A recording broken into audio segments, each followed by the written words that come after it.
Lake Naivasha, a little piece of paradise about 100 kilometers outside Nairobi. 7 years ago, it was a little piece of hell.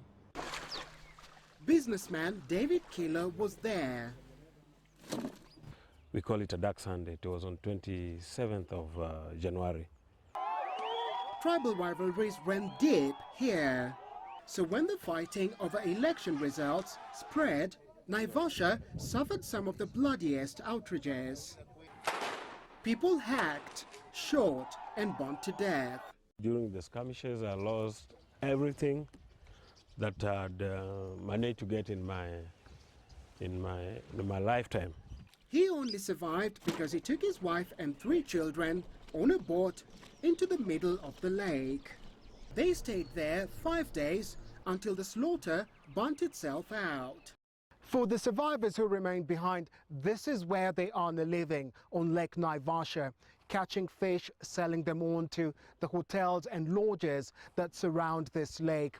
And while many of them are prepared to forgive and forget, they still want some form of compensation for the loss they experienced during that period.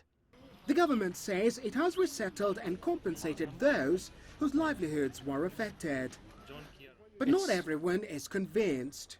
I don't agree 100%, I don't agree because I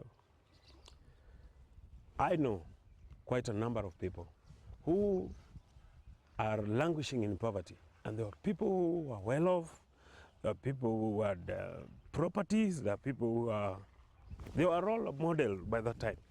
But they are languishing in total poverty because some of their property was destroyed. Some of their loved ones were killed, raped, maimed, name it all. Back at the lake, as some of the day's catch is loaded onto his vehicle, it is clear the events of 2008 still haunt Kilo.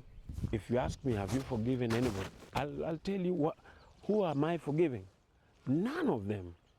None of them have come across and say, well, Kilo, we know you are wronged, and this is the way to go. We want you to forget, and we move on. Nagila, CCTV, Nairobi, Kenya.